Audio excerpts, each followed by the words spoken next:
안녕하십니까. JTBC 전용 뉴스입니다. 현대중공업이 군산조선소 재가동 시기를 오는 2019년으로 계획하면서 전북의 조선업 생태계가 완전히 붕괴될 수 있다는 우려가 커지고 있습니다. 전라북도에 따르면 군산조선소 협력업체와 근로자 수가 1년 전 86곳 5,200여 명에서 현재 30곳 500여 명으로 줄어들었습니다. 전라북도는 현대중공업 계획대로 2년 뒤에나 군산조선소를 재가동하면 남아있는 협력업체도 문을 닫게 되고 재가동 준비 또한 더욱 어렵게 된다며 정부가 선박펀드를 활용해 군산조선소 재가동 시기를 앞당겨 줄 것을 촉구했습니다. 국민의당 전북 국회의원들은 문재인 대통령과 정부가 당초 약속과 달리 현대중공업 사태에 알맹이 없는 대책만 내놓고 있다며 강하게 비난했습니다. 이들은 오늘 국회 정론관에서 기자회견을 갖고 정부가 부패로 점철된 대우조선해양에는 그간 7조 원 이상의 공적 자금을 지원한 반면 경쟁력을 갖춘 군산조선소를 외면하는 건 명백한 지역차별이라고 말했습니다. 국민의당 소속 국회의원들은 대통령이 직접 나서 문제를 해결해달라며 하루속히 군산조선소가 가동될 수 있도록 정부와 정치권, 자치단체와 현대중공업이 참여하는 사자협의체를 구성할 것을 제안했습니다. 정부가 새만금을 공공주도로 매립하기 위해 공사 설립을 검토하고 있습니다. 최근 이낙연 국무총리는 새만금을 공공주도로 매립하기 위해 국토교통부 등 관계부처와 이른바 새만금 개발공사 설립을 검토하고 있다고 밝혔습니다. 앞서 대선 때 문재인 대통령은 속도감 있는 새만금 사업 추진을 위해 새만금을 공공주도로 매립하겠다고 공약했습니다. 지방의원 재량 사업비 비리의 핵심 브로커가 관련 의원들에 대한 진술을 한 것으로 알려지면서 검찰 수사가 급물살을 탈 것으로 보입니다.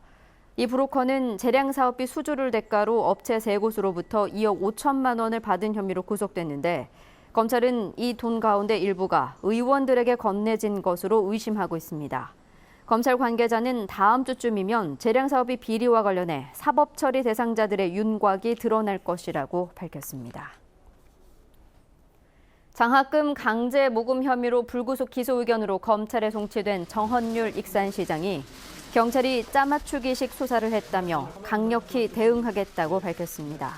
정 시장은 오늘 기자회견을 갖고 경찰이 업체들의 일방적인 진술에만 의존해 수사했고 수사 상황을 언론에 흘려 인권을 침해했다고 주장했습니다.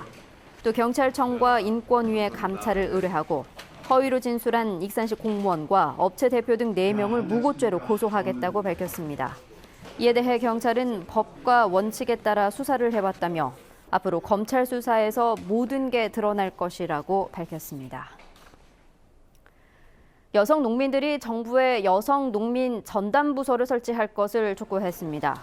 전북 여성농민회 총연합 등 여성 농민단체 관계자들은 여성 농민의 목소리를 반영할 수 있는 국가정책이 나오지 않고 있다며 농림축산식품부에 여성농민 전담부서를 설치하고 국회에서는 여성농어업인 육성법을 개정해야 한다고 주장했습니다.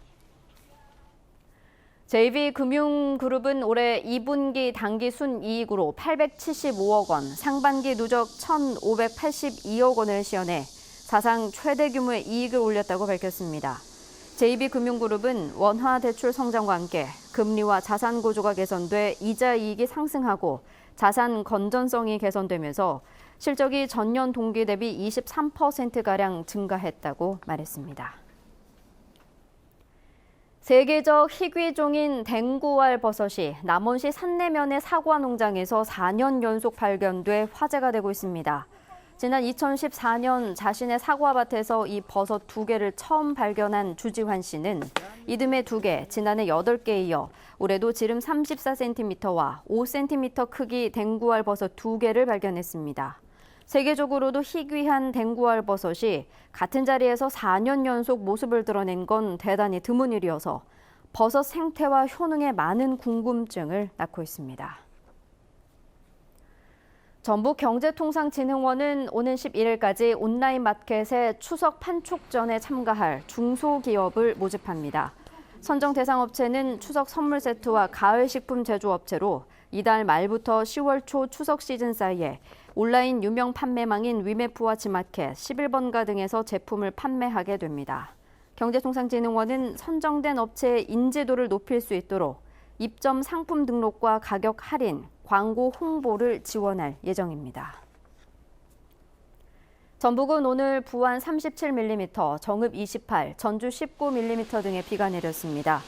오늘 밤부터 내일 아침까지 서해안 지역에는 30에서 70mm, 내륙 지역에는 10에서 50mm의 비가 더 내리겠습니다.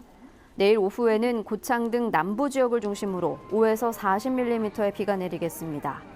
낮 최고 기온은 전주 33도 등 31도에서 34도의 분포로 오늘보다 5, 6도가량 높아 무덥겠습니다. 전주기상지청은 내일부터 당분간 낮 최고 기온이 33도를 오르내리는 무더운 날씨가 이어질 것으로 내다봤습니다. JTBC 8시 뉴스 예고입니다. 구속된 재량사업 비리의 핵심 브로커가 입을 열기 시작했습니다. 전현직 지방의원 서너 명의 이름이 거론되고 있습니다. 현대중공업이 군산조선소 재가동 시기를 2019년으로 얘기했지만 2년 뒤면 전북의 조선업 생태계가 완전히 무너질 거라는 우려가 나오고 있습니다. 장학금 강요 혐의를 받고 있는 정헌율 익산시장이 짜맞추기식 수사라며 경찰을 강력히 비난했습니다. 경찰은 법과 원칙에 따라 수사했다며 검찰에서 모든 게 드러날 거라고 말했습니다. 군산대가 전국에서 처음으로 입학금을 폐지하기로 해 앞으로 국공립대는 물론 사립대까지 입학금 폐지가 이어질 것으로 예상됩니다. 자세한 소식은 8시 뉴스에서 전해드리겠습니다.